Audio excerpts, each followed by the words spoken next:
박영숙은 그날 아침 자신이 죽을 뻔했다는 사실을 깨달았습니다. 아니, 어쩌면 누군가 자신을 죽이려 했는지도 모른다는 생각이 스쳤습니다.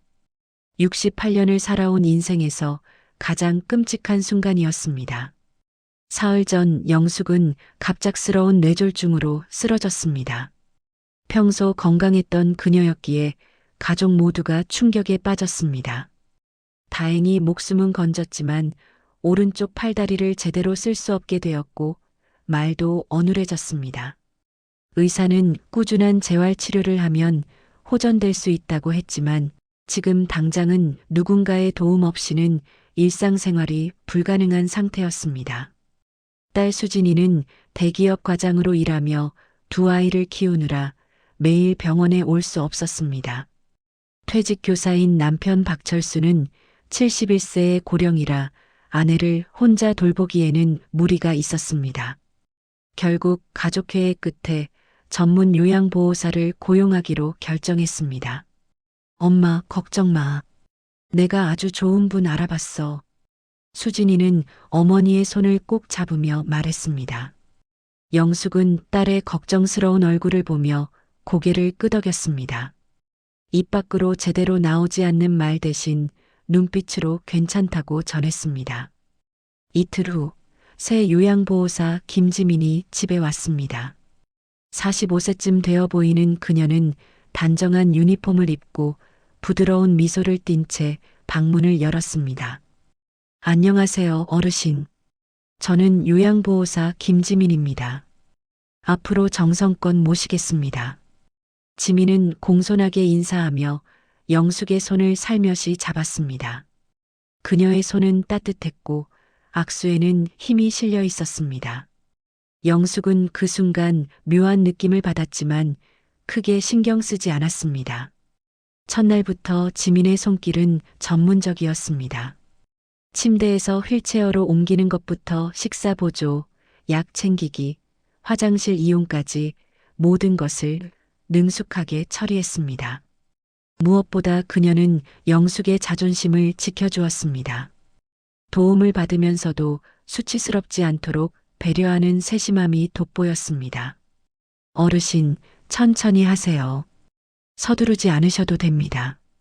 제가 옆에 있으니까요. 지민은 항상 부드럽게 말했습니다. 영숙의 어눌한 발음도 끝까지 경청하며 이해하려 노력했습니다. 재활운동을 할 때도 옆에서 격려를 아끼지 않았습니다. 남편 박철수는 지민에게 완전히 감복한 듯 했습니다. 여보, 우리 정말 좋은 분을 만났소. 지민 씨 덕분에 내가 숨통이 트이는 것 같아. 철수는 저녁 식사 후 안도의 한숨을 내쉬며 말했습니다. 사실 그는 아내가 쓰러진 후 며칠간 극심한 스트레스에 시달렸습니다. 71세의 노인이 반신불수 환자를 돌본다는 것은 육체적으로나 정신적으로나 너무 버거운 일이었습니다. 지민 씨, 수고가 많으시오. 덕분에 우리 영숙이가 편안해 보여요. 아닙니다, 사장님. 제가 해야 할 일을 하는 것뿐이에요. 어르신께서 빨리 좋아지셔야죠. 지민은 겸손하게 웃으며 대답했습니다.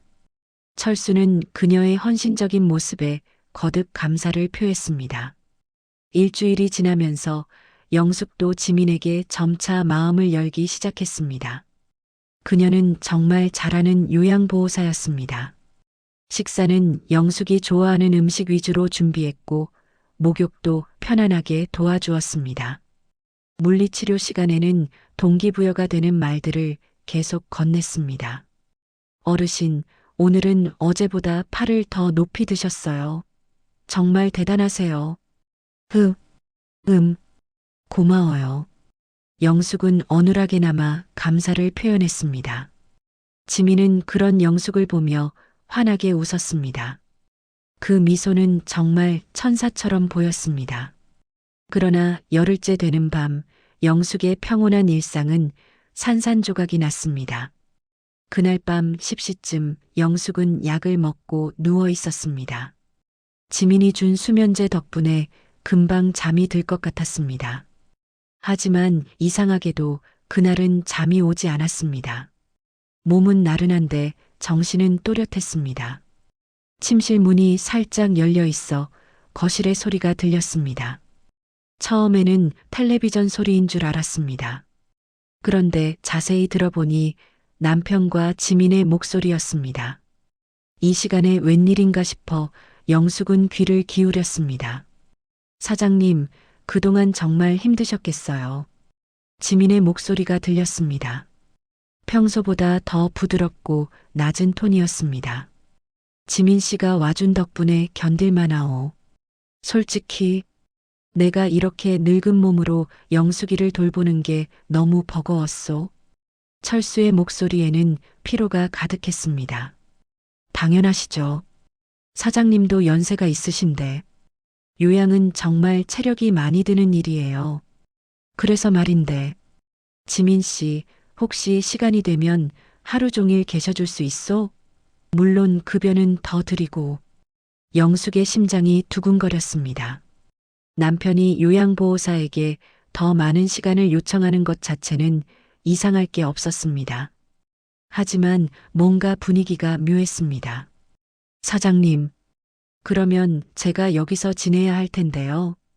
그래도 괜찮소? 작은 방 하나 내드릴 수 있소. 어르신 상태를 봐서는 24시간 케어가 필요하긴 해요. 혼자 두면 위험할 수도 있고요. 지민의 말에는 걱정이 묻어났습니다. 하지만 영숙은 그 말투에서 묘한 계산을 느꼈습니다. 그럼 그렇게 합시다. 내일부터 짐 가져오시오. 감사합니다, 사장님. 제가 정말 정성을 다해 모시겠습니다. 대화가 끝나는 듯 했습니다. 영숙은 안도의 한숨을 쉬려는 순간 철수의 다음 말에 온몸이 굳어버렸습니다. 그나저나 지민 씨, 영숙이 약은 잘 챙기고 계시지? 네, 물론이죠. 의사 선생님이 처방해 주신 대로 아침, 점심, 저녁 빠짐없이 드리고 있어요. 그런데 말이요. 혹시 약을 조금 더 강하게 할 수는 없을까요? 영숙의 눈이 커졌습니다. 약을 더 강하게? 무슨 의미인가? 사장님, 그게 무슨 말씀이세요? 지민의 목소리가 살짝 높아졌습니다. 아니. 그게 영숙이가 밤에 잠을 잘 못 자는 것 같아서 말이요. 수면제를 좀 더 늘리면 어떨까 해서. 그 정도 의미셨군요. 그건 의사 선생님과 상담이 필요할 것 같은데요. 함부로 약을 조절하면 안 되잖아요. 그야 그렇지만 철수의 목소리가 작아졌습니다. 잠시 침묵이 흘렀습니다. 그때 지민이 말했습니다. 사장님 혹시 다른 의도가 있으신 건 아니시죠? 무슨 소리요? 철수가 당황한 듯 말했습니다. 그러나 그의 부인은 너무나 설득력이 없었습니다. 농담이에요, 사장님. 어르신을 이렇게 사랑하시는데 무슨 나쁜 생각을 하시겠어요. 지민이 웃는 소리가 들렸습니다. 하지만 그 웃음은 영숙의 귀에 섬뜩하게 들렸습니다.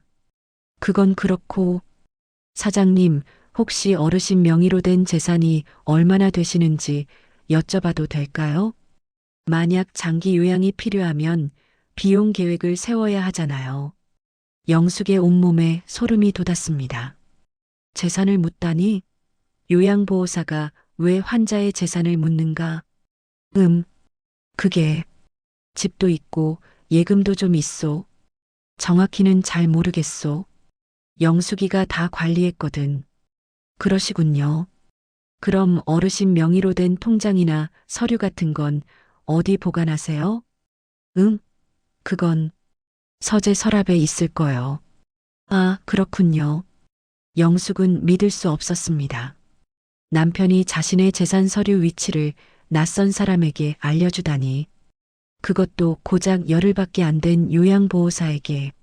지민 씨, 갑자기 왜 그런 걸 묻소? 죄송해요. 제가 너무 나섰네요. 그냥 어르신 케어에 필요할까봐. 혹시 급하게 병원비나 약값이 필요할 때 대비해서요. 그렇군요. 역시 지민 씨는 꼼꼼하시오. 철수는 의심 없이 받아들였습니다. 영숙은 이를 악물었습니다. 남편은 왜 이렇게 순진한가? 아니, 바보 같은가? 그럼 저 이만 들어가 보겠습니다. 내일 일찍 어르신 아침 식사 준비해야 해서요. 수고하시오, 지민 씨. 발소리가 멀어졌습니다. 영숙은 눈을 감고 숨을 고르려 했습니다. 하지만 심장은 미친 듯이 뛰었습니다. 그로부터 30분쯤 지났을까? 영숙은 여전히 잠들지 못하고 누워 있었습니다. 집안이 조용했습니다. 남편은 이미 잠든 듯 했습니다. 그때였습니다. 방문이 살금살금 열리는 소리가 들렸습니다. 영숙은 재빨리 눈을 감고 숨소리를 고르게 만들었습니다. 잠든 척했습니다. 누군가 방으로 들어왔습니다. 가벼운 발소리. 지민이었습니다. 지민은 영숙의 침대 옆으로 다가왔습니다. 영숙의 맥박을 짚었습니다. 호흡을 확인했습니다. 그리고는 만족스러운 듯 작게 중얼거렸습니다. 완전히 잠들었네. 영숙은 온 신경을 집중해 호흡을 유지했습니다. 절대 들키면 안 됐습니다. 지민은 방을 나갔습니다. 하지만 멀리 가지 않았습니다. 복도를 지나 서재로 향하는 발소리가 들렸습니다. 서재, 남편이 말한 그곳, 재산 서류가 보관된 곳. 영숙은 조심스럽게 눈을 떴습니다. 방문 틈으로 복도가 보였습니다. 서재 불빛이 새어나왔습니다. 5분, 10분, 15분. 지민은 서재에서 나오지 않았습니다. 영숙은 참을 수 없었습니다. 온몸이 떨렸지만 그녀는 힘을 다해 침대에서 일어났습니다. 왼쪽 팔과 다리는 움직일 수 있었습니다. 휠체어까지 기어갔습니다. 조심스럽게 휠체어를 타고 복도로 나왔습니다. 서재 문이 반쯤 열려 있었습니다. 영숙은 숨을 죽이고 틈으로 안을 들여다보았습니다. 그곳에서 본 광경에 영숙은 비명을 지를 뻔했습니다. 지민이 서랍을 뒤지고 있었습니다. 영숙의 통장들, 부동산 등기부등본, 인감증명서, 각종 서류들이 책상 위에 펼쳐져 있었습니다.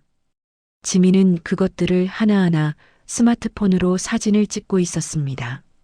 그리고 그 순간 지민의 입에서 흘러나온 말은 영숙의 온 세계를 뒤흔들었습니다. 언니, 이제 시작이야. 20년 전 당신이 받았던 고통 그대로 돌려줄게. 박철수, 박영숙, 너희들이 우리 언니한테 한 짓 절대 잊지 않았어. 영숙의 손에서 힘이 빠졌습니다. 20년 전? 언니, 도대체 무슨 일이 있었던 걸까? 바로 그때 휠체어 바퀴에서 작은 삐걱 소리가 났습니다. 지민의 머리가 번개처럼 돌아왔습니다. 영숙과 지민의 눈이 마주쳤습니다. 지민의 얼굴에서 천사 같던 미소가 사라졌습니다. 그 자리에는 차갑고 냉혹한 표정만이 남아 있었습니다. 어머, 어르신, 아직 안 주무셨어요? 지민이 천천히 영숙에게 다가왔습니다. 그녀의 눈빛은 어둠 속에서 섬뜩하게 빛났습니다. 영숙은 말을 하려 했지만 목에서 아무 소리도 나오지 않았습니다. 공포가 온몸을 짓눌렀습니다. 걱정 마세요, 어르신. 금방 편안해지실 거예요. 지민의 손이 영숙의 휠체어 손잡이를 잡았습니다. 그리고 영숙은 깨달았습니다. 자신이 지금 극도로 위험한 상황에 처했다는 것을. 걱정 마세요, 어르신. 금방 편안해지실 거예요. 지민의 손이 영숙의 휠체어를 잡았습니다. 영숙의 심장이 터질 듯 뛰었습니다. 이대로 죽는 건가?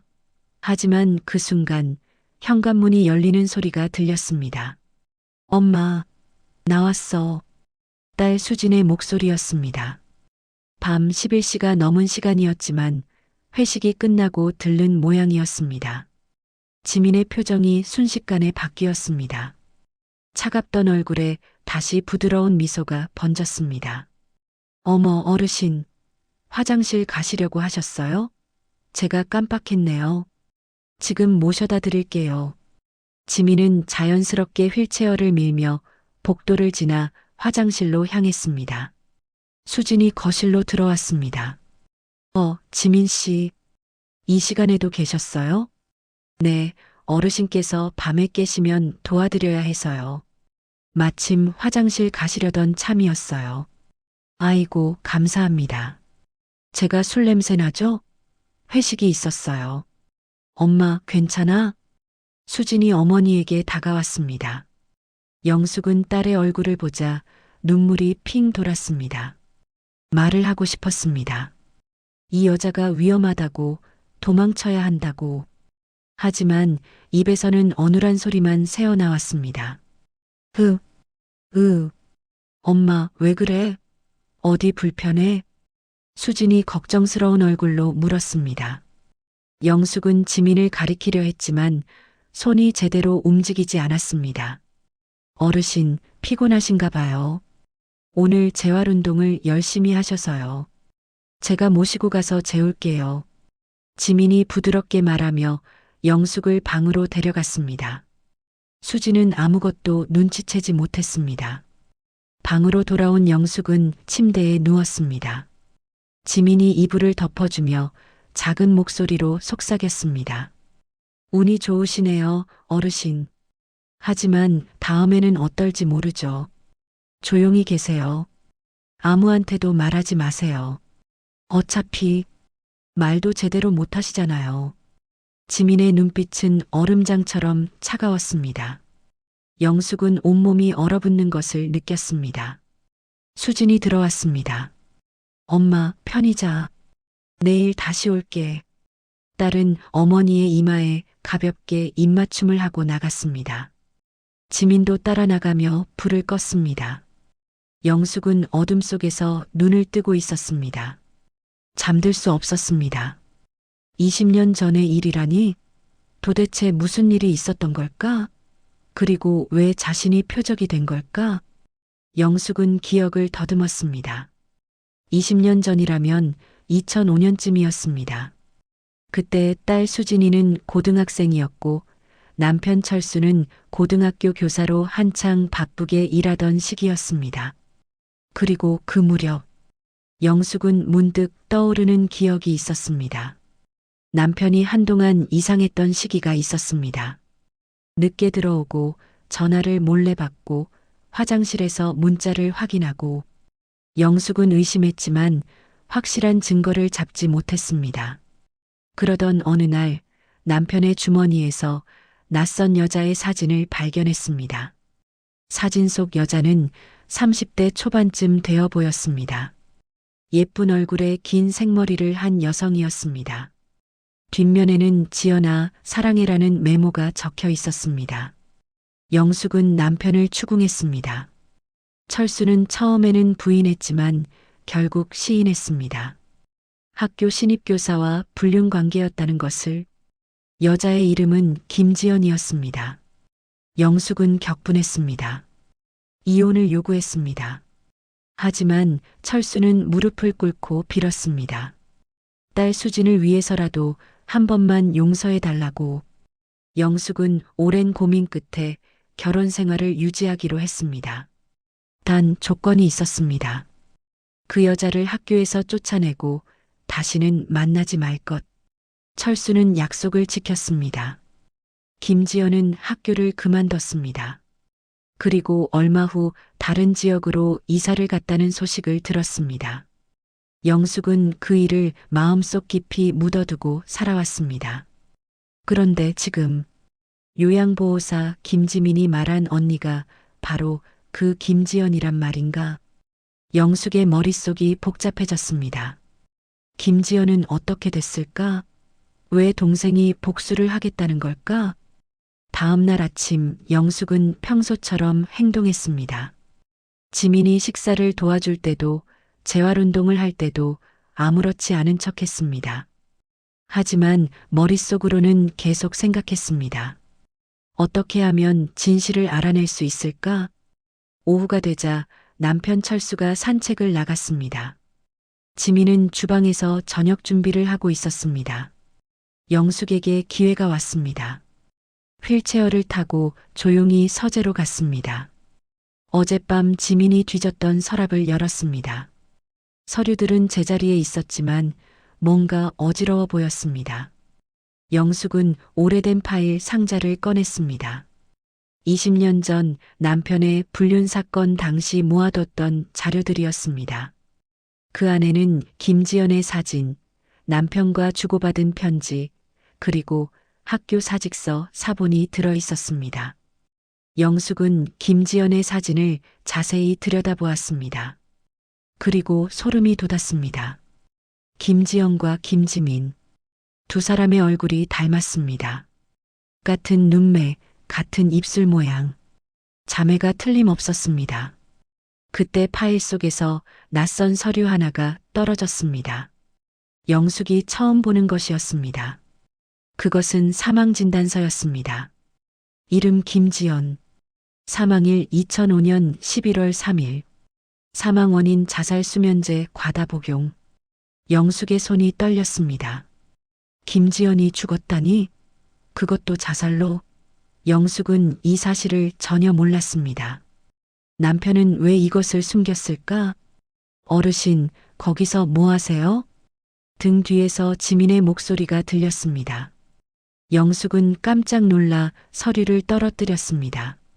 지민이 다가와 바닥에 떨어진 사망진단서를 집어들었습니다. 그녀의 얼굴이 일그러졌습니다. 이걸 보셨군요. 지민의 목소리는 떨리고 있었습니다. 분노와 슬픔이 뒤섞인 목소리였습니다. 우리 언니는 당신 남편 때문에 죽었어요. 아니, 당신 부부 때문에. 지민이 무릎을 꿇고 영숙과 눈높이를 맞췄습니다. 그녀의 눈에서 눈물이 흘러내렸습니다. 언니는 박철수 선생님을 진심으로 사랑했어요. 하지만 어르신이 압력을 넣어서 언니를 학교에서 쫓아냈죠. 언니는 일자리를 잃고 사랑하는 사람도 잃고 모든 걸 잃었어요. 그리고 석 달 후 수면제를 먹고 스스로 목숨을 끊었습니다. 영숙은 말문이 막혔습니다. 김지연이 자살했다는 사실을 정말 몰랐습니다. 남편은 왜 이것을 숨긴 걸까? 저는 그때 대학생이었어요. 언니의 장례식장에서 박철수를 봤죠. 그 사람은 와서 5분도 안 있다가 갔어요. 미안하다는 말 한마디 없이. 어르신은 오지도 않았고요. 지민의 목소리에는 원망이 가득했습니다. 20년 동안 준비했어요. 요양보호사 자격증도 따고 당신네 가족을 추적했죠. 그러다 어르신이 쓰러졌다는 소식을 들었어요. 이건 하늘이 준 기회였어요. 영숙은 고개를 저으려 했습니다. 자신은 남편의 불륜을 용서하고 가정을 지키려 했을 뿐이라고 말하고 싶었습니다. 하지만 말이 나오지 않았습니다. 어르신이 뭐라고 변명하든 상관없어요. 이미 늦었어요. 지민이 일어서며 냉소적으로 웃었습니다. 그런데 말이죠. 어르신께 알려드릴 게 있어요. 더 큰 진실을요. 지민이 스마트폰을 꺼내 영숙에게 보여주었습니다. 화면에는 문자 메시지 내역이 떠 있었습니다. 발신자 박철수, 수신자 김지민. 지민 씨, 영숙이 재활이 너무 빨라서 걱정이요. 좀 더 약하게 만들 방법은 없겠소? 약을 조절하면 되지만 위험해요. 정말 그러시겠어요? 어차피 영숙이는 오래 못 살 거요. 재산을 빨리 정리해야 하오. 우리 약속대로. 알겠습니다. 제가 처리하죠. 대신 약속 지키셔야 해요. 영숙의 눈이 커졌습니다. 남편이 지민과 공모하고 있었다니?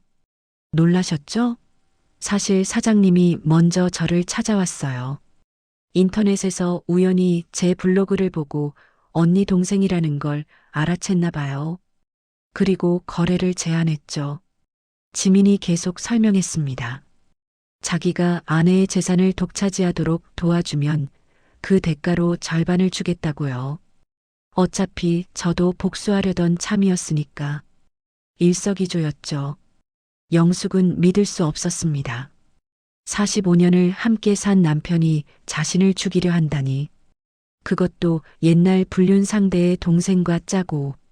물론 저는 돈 따위에는 관심 없어요. 전 그냥 어르신 부부가 고통받는 걸 보고 싶을 뿐이에요. 우리 언니가 받았던 그 고통을요. 지민의 눈빛이 다시 차갑게 변했습니다. 하지만 사장님은 달라요. 그 사람은 진짜로 어르신을 없애고 싶어 해요. 재산 때문에. 영숙의 머릿속이 하얘졌습니다. 모든 게 거짓이었습니다. 남편의 사랑도, 지민의 친절도. 그때 현관문이 열렸습니다. 철수가 산책에서 돌아왔습니다. 다녀왔소? 지민 씨, 영숙이는 어디 있소? 철수가 밝은 목소리로 물었습니다. 지민이 영숙을 보며 손가락을 입술에 갖다 댔습니다. 쉿! 우리끼리 비밀이에요, 어르신. 그녀는 영숙을 거실로 밀고 나갔습니다. 여보. 거기 있었소? 철수가 아내를 보며 웃었습니다. 하지만 영숙의 눈에는 그 미소가 악마처럼 보였습니다.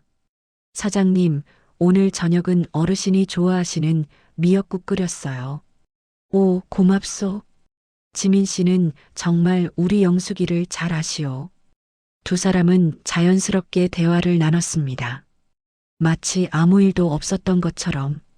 영숙은 그들을 바라보며 온몸이 얼어붙는 것을 느꼈습니다. 자신은 지금 두 사람의 공모 속에서 서서히 죽어가고 있었습니다. 그리고 아무도 모르고 있었습니다. 말도 제대로 못하는 자신이 과연 이 상황에서 벗어날 수 있을까? 그날 밤 영숙은 저녁약을 거부했습니다. 고개를 저으며 입을 꾹 다물었습니다. 어르신, 약 드셔야죠. 안 드시면 안 되는 거 아세요? 지민이 부드럽게 말했지만 영숙은 계속 거부했습니다. 여보, 왜 그러시오? 약 드셔야 하오. 철수도 옆에서 다그쳤습니다. 하지만 영숙은 완강했습니다. 결국 두 사람은 물러났습니다. 하지만 영숙은 알고 있었습니다. 그들이 포기하지 않을 거라는 것을. 한밤중 영숙은 깊은 잠에 빠졌습니다. 약을 먹지 않아도 하루 종일의 피로가 쌓여 잠이 들었습니다. 그리고 꿈을 꾸었습니다. 아니, 악몽을. 누군가 자신의 입을 벌리고 억지로 무언가를 넣고 있었습니다. 물과 함께 삼켜지는 알약들. 영숙은 깨어나려 했지만 몸이 움직이지 않았습니다. 어르신, 약은 꼭 드셔야 해요. 안 그러면 더 힘들어지실 거예요. 지민의 목소리가 들렸습니다. 하지만 의식이 흐릿했습니다. 영숙은 깨달았습니다. 이건 꿈이 아니었습니다. 다음 날 아침 영숙은 깨어났습니다. 아니, 정확히 말하면 깨어났다고 할 수도 없었습니다. 눈은 떠졌지만 몸은 전혀 움직이지 않았습니다. 마치 영혼만 남고 육체는 죽은 것 같았습니다. 어르신, 주무시다 깨셨어요? 오늘 아침은 좀 어떠세요? 지민의 목소리가 들렸습니다. 그녀는 여전히 부드럽게 말했지만 영숙은 이제 그 가면 뒤에 숨겨진 진짜 얼굴을 알고 있었습니다. 영숙은 대답하려 했지만 입술조차 움직이지 않았습니다. 어젯밤 강제로 먹인 약 때문이었습니다. 온몸이 마비된 것처럼 느껴졌습니다. 어머, 오늘은 많이 안 좋아 보이시네요. 혹시 어제 약을 안 드셔서 그런가? 역시 꾸준히 드셔야 하는데. 지민이 영숙의 이마를 짚어보았습니다. 그녀의 손길은 차갑게 느껴졌습니다. 남편 철수가 방으로 들어왔습니다. 여보, 오늘 아침은 좀 어떠시오? 영숙은 남편을 바라보았습니다. 45년을 함께 산 사람, 딸을 낳고 키우며 온갖 어려움을 함께 이겨낸 동반자라고 믿었던 사람. 그 사람이 지금 자신을 죽이려 하고 있었습니다. 사장님, 어르신 상태가 안 좋아 보여요. 병원에 모셔가야 할 것 같은데요. 뭐, 갑자기 철수가 당황한 표정을 지었습니다. 하지만 영숙은 알아차렸습니다. 그의 눈빛 깊은 곳에 숨겨진 계산을. 병원에 가면 약물 검사를 받을 수도 있으니까. 아니, 조금만 더 지켜봅시다. 며칠 전에도 이러더니 나아졌잖소. 괜히 병원 가서 고생시키지 말고. 그래도 지민 씨, 제가 더 잘 알지 않겠소? 40년 넘게 함께 산 사이인데. 영숙이는 원래 회복력이 좋은 사람이요. 철수의 목소리는 단호했습니다. 지민은 잠시 머뭇거리다 고개를 끄덕였습니다. 알겠습니다. 그럼 제가 더 잘 보살펴 드릴게요. 두 사람은 방을 나갔습니다. 영숙은 천장을 바라보며 눈물을 흘렸습니다. 소리 없는 눈물이 뺨을 타고 흘러내렸습니다. 이대로 죽는 건가? 아무도 모르게, 딸 수진도 모르고 세상도 모르는 채로. 아니었습니다. 영숙은 포기할 수 없었습니다. 68년을 살아온 인생이 이렇게 허무하게 끝날 수는 없었습니다. 영숙은 온 힘을 다해 손가락을 움직여 보았습니다. 오른손은 여전히 마비 상태였지만 왼손 검지손가락 끝이 아주 조금 움직였습니다. 희망이 보였습니다. 3일이 지났습니다. 영숙의 상태는 더 나빠진 것처럼 보였습니다. 말도 못하고 거의 움직이지도 못했습니다. 식사도 제대로 하지 못해 링거를 맞아야 했습니다. 하지만 영숙은 포기하지 않았습니다. 매일 밤 모두가 잠든 후에 조금씩 손가락을 움직이는 연습을 했습니다. 왼손으로 침대 시트를 잡는 연습을, 왼쪽 다리를 들어 올리는 연습을 했습니다. 고통스러웠지만 멈출 수 없었습니다. 그리고 귀를 기울였습니다. 지민과 철수의 대화를, 그들의 계획을 엿들었습니다. 어느 날 밤 영숙은 또다시 중요한 대화를 듣게 되었습니다. 사장님, 이러다 정말 큰일 나겠어요. 어르신 상태가 너무 급격하게 나빠지면 딸이 의심할 수도 있어요. 그럼 어쩌란 말이오? 지금까지 온 길인데 돌아갈 수도 없지 않소? 철수의 목소리는 초조해 보였습니다. 다음 주에 딸이 병원 검진 예약을 잡았대요. 그때까지는 조심해야 해요. 알겠소. 그럼 그때까지는 약을 줄이시오. 대신 그 후에. 알았어요. 제가 알아서 할게요. 영숙은 희망을 느꼈습니다. 다음 주 병원 검진. 그때가 기회였습니다. 의사에게 누군가에게라도 알릴 수 있다면. 하지만 일주일은 너무 길었습니다. 과연 그때까지 버틸 수 있을까? 나흘째 되는 날 딸 수진이 방문했습니다. 엄마, 엄마 나야. 수진이 어머니의 손을 잡았습니다.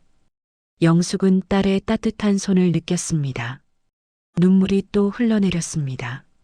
엄마, 왜 이렇게 안 좋아진 거야? 병원 가야 하는 거 아니야?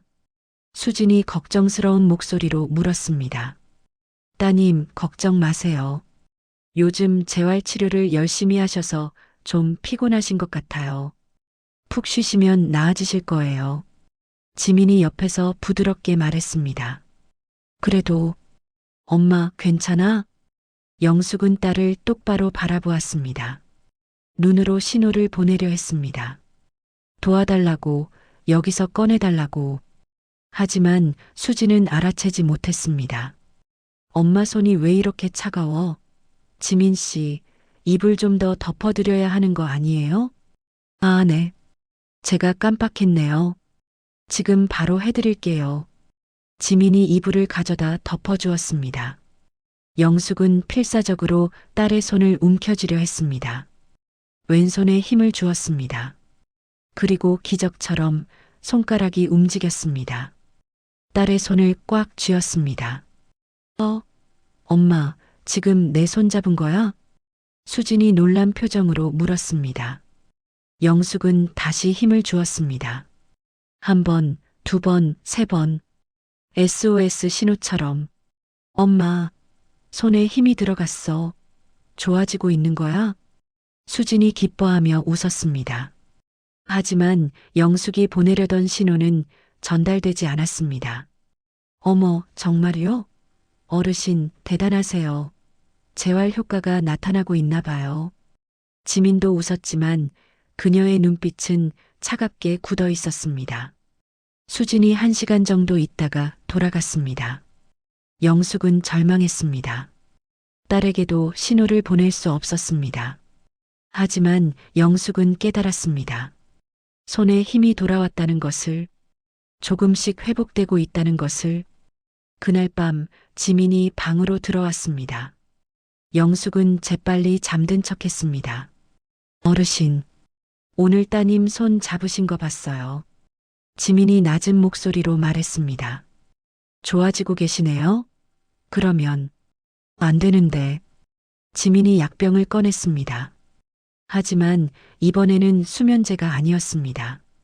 다른 약이었습니다. 사장님이 구해오신 거예요. 이걸 먹으면 뇌졸중이 다시 올 수도 있대요. 그럼 모두가 자연사라고 생각하겠죠. 영숙의 심장이 멎는 것 같았습니다. 미안해요, 어르신. 하지만 어쩔 수 없어요. 20년 전 우리 언니도 이렇게 절망했을 거예요. 아무도 도와주지 않는 상황에서 지민이 영숙의 입을 벌리려 했습니다. 영숙은 온 힘을 다해 저항했습니다. 고개를 돌리고 이를 악물었습니다. 어르신, 이러시면 더 힘들어요. 그냥 순순히. 바로 그때 현관에서 소리가 들렸습니다. 엄마, 나 다시 왔어. 서류 두고 가서. 수진의 목소리였습니다. 지민의 손이 멈췄습니다. 그녀는 재빨리 약병을 숨기고 방 밖으로 나갔습니다. 어머, 따님. 서류를 두고 가셨어요? 네, 차에서 확인하다가. 엄마 괜찮아요? 네, 방금 주무셨어요. 영숙은 기회라고 생각했습니다. 필사적으로 소리를 내려 했습니다. 작은 신음소리가 나왔습니다. 엄마, 깬 거야? 수진이 방으로 들어왔습니다. 영숙은 딸을 똑바로 바라보았습니다. 그리고 눈으로 메시지를 보냈습니다. 왼손을 들어 올려 지민을 가리키려 했습니다. 엄마, 왜 그래? 뭐가 필요해? 영숙은 계속 지민 쪽을 바라보며 손을 떨었습니다. 수진이 그것을 알아채려는 순간 지민이 끼어들었습니다. 따님, 어르신께서 요즘 계속 헛것을 보시는 것 같아요. 약 부작용일 수도 있어요. 다음 주 병원 가시면 의사 선생님께 여쭤봐야겠어요. 헛것을? 엄마가? 네. 밤에도 가끔 중얼거리세요. 아무도 없는데 누군가를 보시는 것처럼요. 지민의 말에 수지는 고개를 끄덕였습니다. 영숙은 절망했습니다. 지민이 먼저 자신을 정신이 이상한 사람으로 만들어버리고 있었습니다. 알겠어요. 다음 주 병원에서 꼭 얘기할게요. 엄마, 조금만 참아. 곧 나아질 거야. 수진이 어머니의 손을 꼭 잡고 나갔습니다. 방에 다시 둘만 남았습니다. 지민이 영숙에게 다가왔습니다. 그녀의 얼굴에는 냉소가 떠올랐습니다. 어르신, 보셨죠? 아무도 안 믿어요. 다들 제가 천사 같은 요양보호사라고 생각하죠. 영숙의 눈에서 눈물이 흘렀습니다. 다음 주 병원 가기 전에 끝낼 거예요. 그럼 모두가 뇌졸중 재발이라고 생각할 거예요. 지민이 문을 닫고 나갔습니다. 영숙은 어둠 속에 홀로 남겨졌습니다. 하지만 그녀는 포기하지 않았습니다. 왼손을 천천히 들어 올려 침대 옆 서랍을 열었습니다. 그 안에는 오래된 휴대폰이 있었습니다. 딸이 예전에 비상용으로 놓고 간 것이었습니다. 영숙은 떨리는 손으로 휴대폰을 꺼냈습니다. 화면이 켜졌습니다. 배터리가 20% 남아 있었습니다. 이것으로 무언가를 할 수 있을까? 영숙은 천천히 아주 천천히 손가락을 움직여 휴대폰을 조작하기 시작했습니다. 그리고 그때 복도에서 발소리가 들렸습니다. 지민이 다시 돌아오고 있었습니다. 영숙은 재빨리 휴대폰을 이불 속에 숨겼습니다. 지민이 방문을 열고 들어왔습니다. 어르신, 혹시 안 주무세요? 지민이 의심스러운 눈빛으로 영숙을 바라보았습니다. 영숙은 눈을 감고 규칙적인 호흡을 했습니다. 지민은 잠시 지켜보다가 방을 나갔습니다. 영숙은 조심스럽게 눈을 떴습니다. 시간이 없었습니다. 이불 속에서 휴대폰을 꺼내 카메라 앱을 켰습니다. 손가락이 떨렸지만 포기할 수 없었습니다. 다음 날부터 영숙의 은밀한 작전이 시작되었습니다. 잠든 척하면서 지민과 철수의 대화를 녹음했습니다. 지민이 약을 바꿔치기 하는 모습을 동영상으로 촬영했습니다. 철수가 지민에게 건네는 약봉지를 사진으로 찍었습니다. 5일 동안 영숙은 증거를 모았습니다. 휴대폰 배터리는 5%까지 떨어졌지만 결정적인 증거들이 쌓여갔습니다. 그리고 재활 훈련도 멈추지 않았습니다. 모두가 잠든 밤, 영숙은 침대에서 조금씩 몸을 일으키는 연습을 했습니다. 왼쪽 다리로 체중을 지탱하는 연습을 했습니다. 고통스러웠지만 이를 악물고 버텼습니다. 마침내 병원 검진 날이 다가왔습니다. 여보, 오늘 병원 가는 거 취소하면 안 되겠소? 아침 식사 자리에서 철수가 말했습니다. 네. 왜요, 아버지? 수진이 놀라 물었습니다. 영숙이가 요즘 상태가 좀 안정됐거든. 괜히 병원 가서 이동하면 더 안 좋아질 것 같아서. 무슨 말씀이세요? 엄마 상태가 계속 나빠지고 있잖아요. 당연히 가야죠. 수진의 목소리는 단호했습니다. 하지만 아버지, 엄마 건강이 제일 중요해요. 오늘 꼭 가야 해요.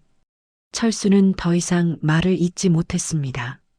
지민은 옆에서 불안한 표정으로 두 사람을 지켜보았습니다. 병원 가는 차 안, 영숙은 이불에 쌓인 채 누워 있었습니다. 손에는 휴대폰을 꼭 쥐고 있었습니다. 지민이 옆에 앉아 영숙을 돌보는 척하며 감시했습니다.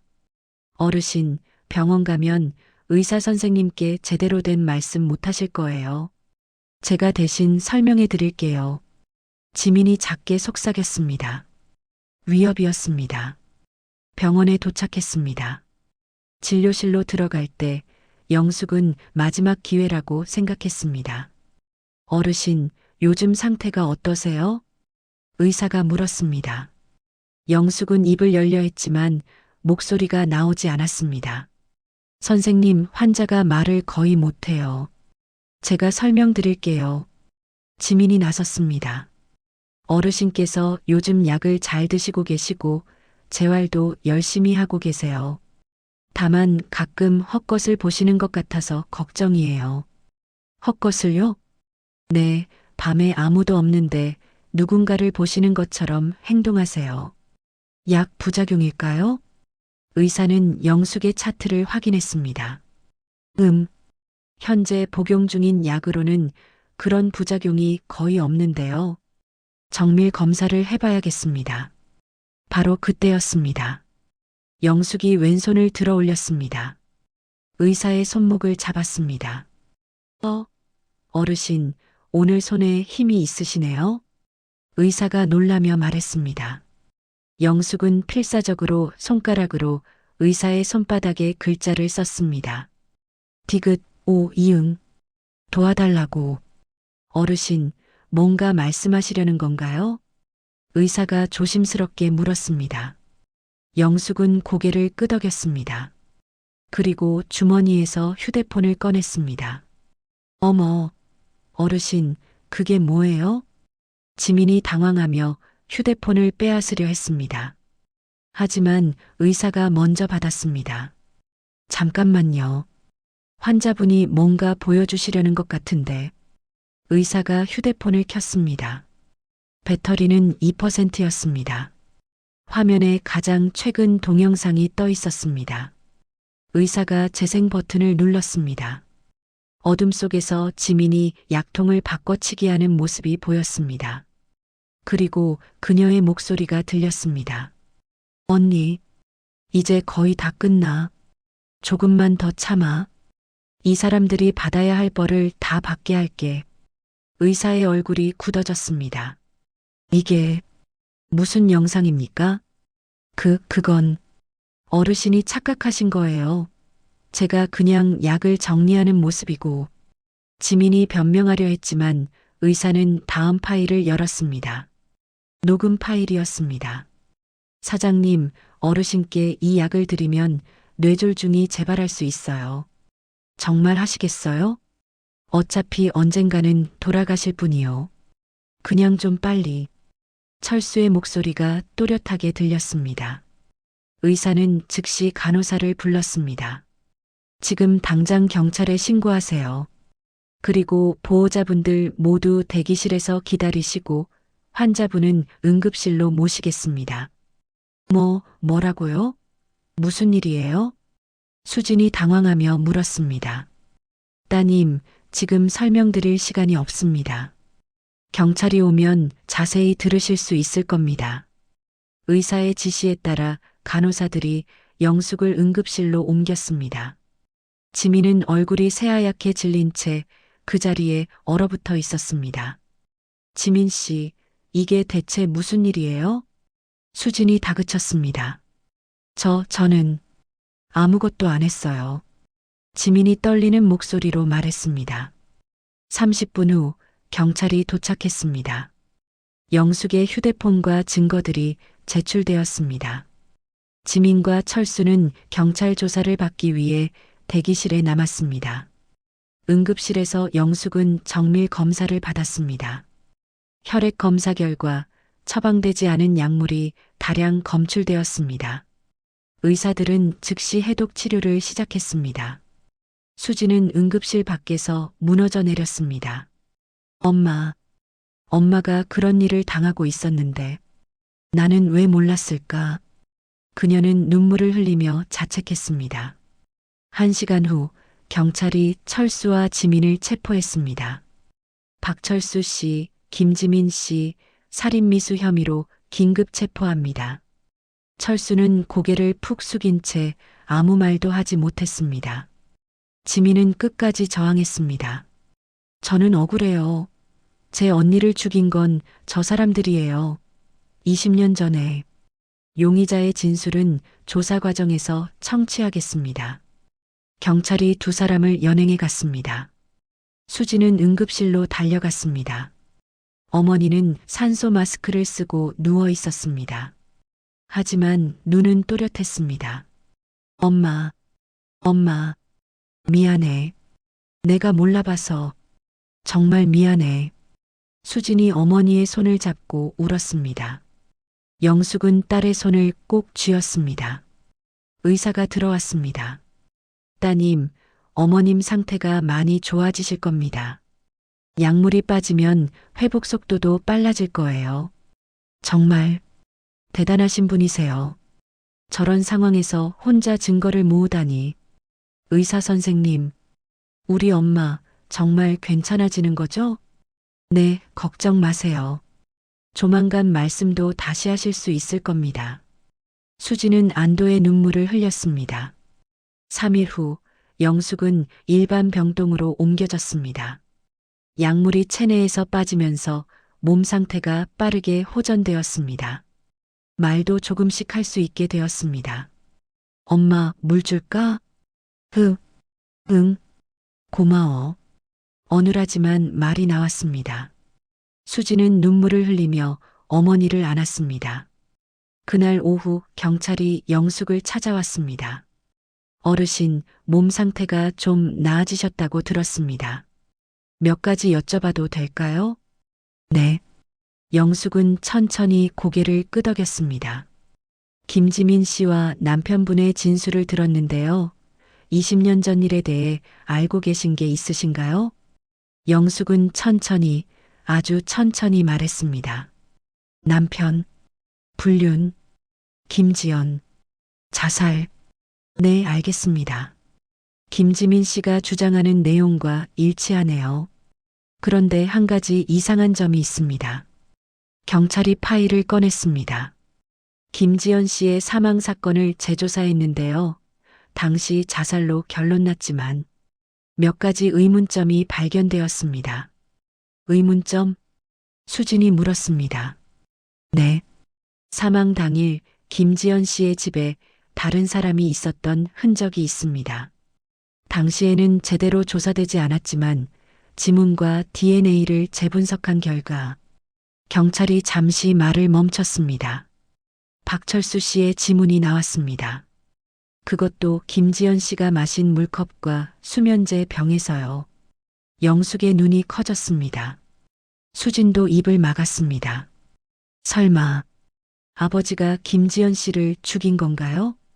현재로서는 확실하지 않지만 재조사가 필요한 상황입니다.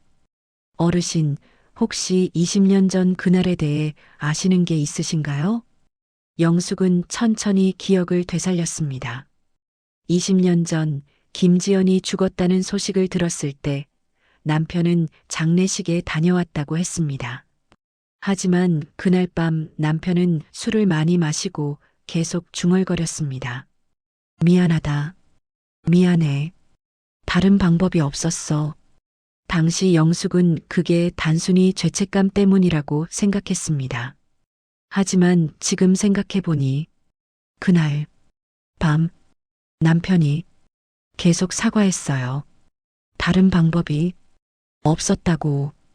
영숙의 진술에 경찰의 얼굴이 굳어졌습니다. 알겠습니다. 추가 조사를 진행하겠습니다. 경찰이 나간 후 병실에는 무거운 침묵이 흘렀습니다. 수진이 떨리는 목소리로 물었습니다. 엄마, 설마 아버지가 사람을 죽였다는 거야? 영숙은 대답할 수 없었습니다. 45년을 함께 산 남편. 그 사람이 과연 누군가를 죽일 수 있는 사람이었을까? 그날 저녁 뉴스에서 충격적인 보도가 나왔습니다. 20년 전 자살로 결론 났던 김지연 씨 사건이 재조사됩니다. 경찰은 피해자의 남자친구였던 박철수 씨를 살인 혐의로 추가 조사 중이라고 밝혔습니다. 수진이 리모컨을 떨어뜨렸습니다. 그리고 병실 문이 열렸습니다. 한 여자가 들어왔습니다. 40대 초반쯤 되어 보이는 여성이었습니다. 안녕하세요. 저는 김지연의 딸입니다. 영숙과 수진은 얼어붙었습니다. 김지연에게 딸이 있었다니? 안녕하세요. 저는 김지연의 딸 김하은입니다. 병실에 들어온 여성은 조용하지만 단호한 목소리로 말했습니다. 영숙과 수진은 말을 잇지 못했습니다. 제가 어머니 이야기를 해드리러 왔어요. 하은은 의자를 가져와 앉았습니다. 그녀의 눈에는 깊은 슬픔과 동시에 결연함이 담겨 있었습니다. 저는 어머니가 돌아가셨을 때 12살이었어요. 경찰은 자살이라고 했지만 저는 믿지 않았습니다. 하은이 오래된 노트를 꺼냈습니다. 어머니는 그날 아침 제게 이 일기장을 주셨어요. 이모한테 맡겨라고 하시면서요.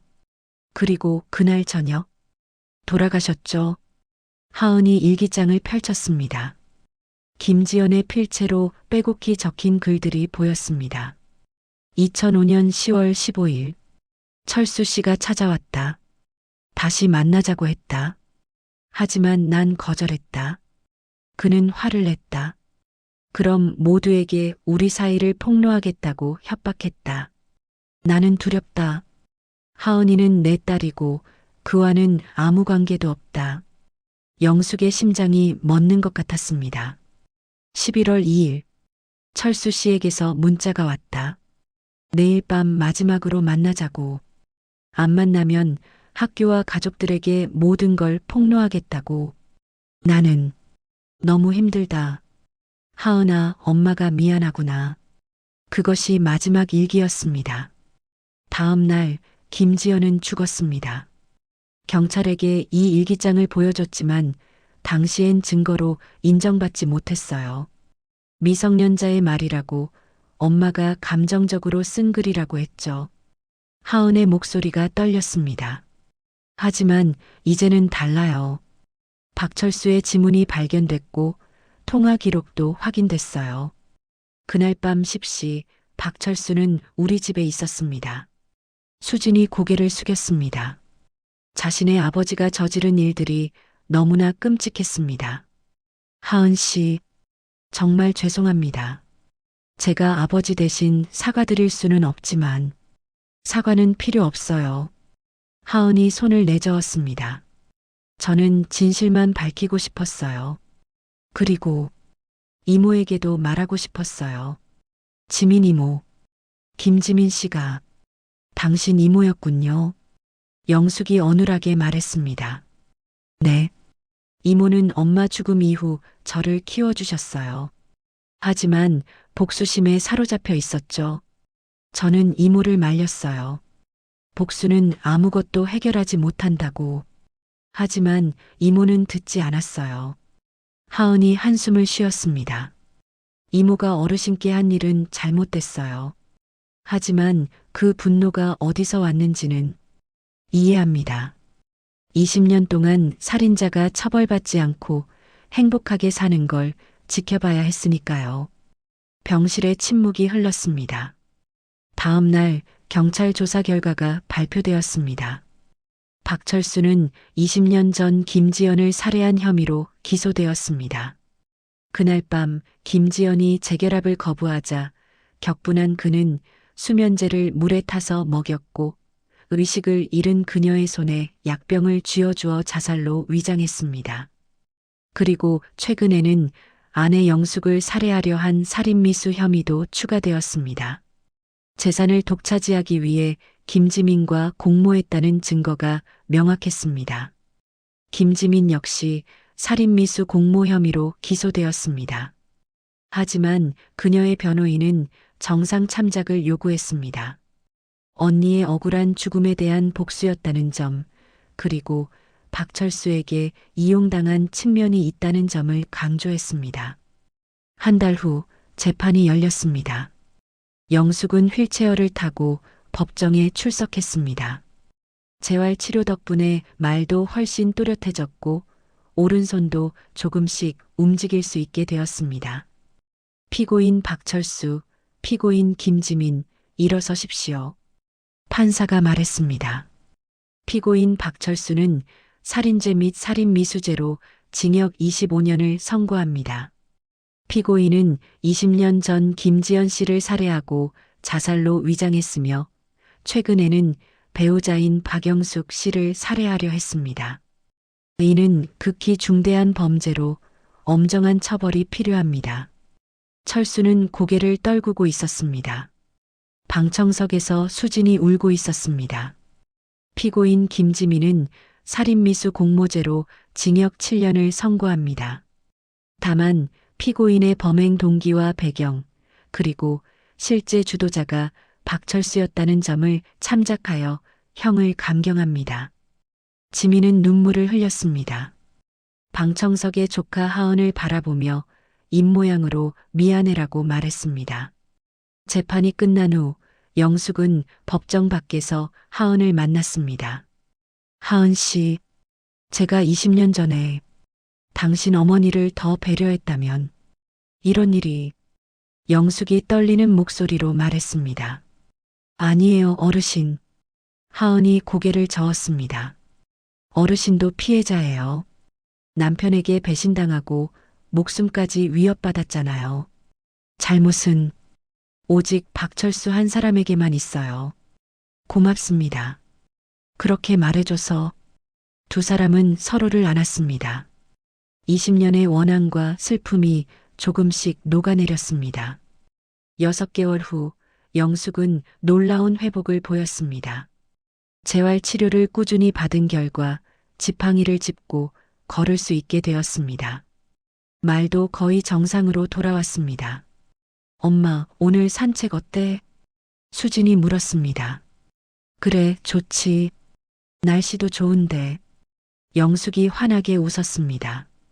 그녀는 더 이상 침대에 누워있는 무력한 여자가 아니었습니다. 죽음의 문턱에서 돌아온 생존자였습니다. 공원을 걷다가 벤치에 앉았습니다.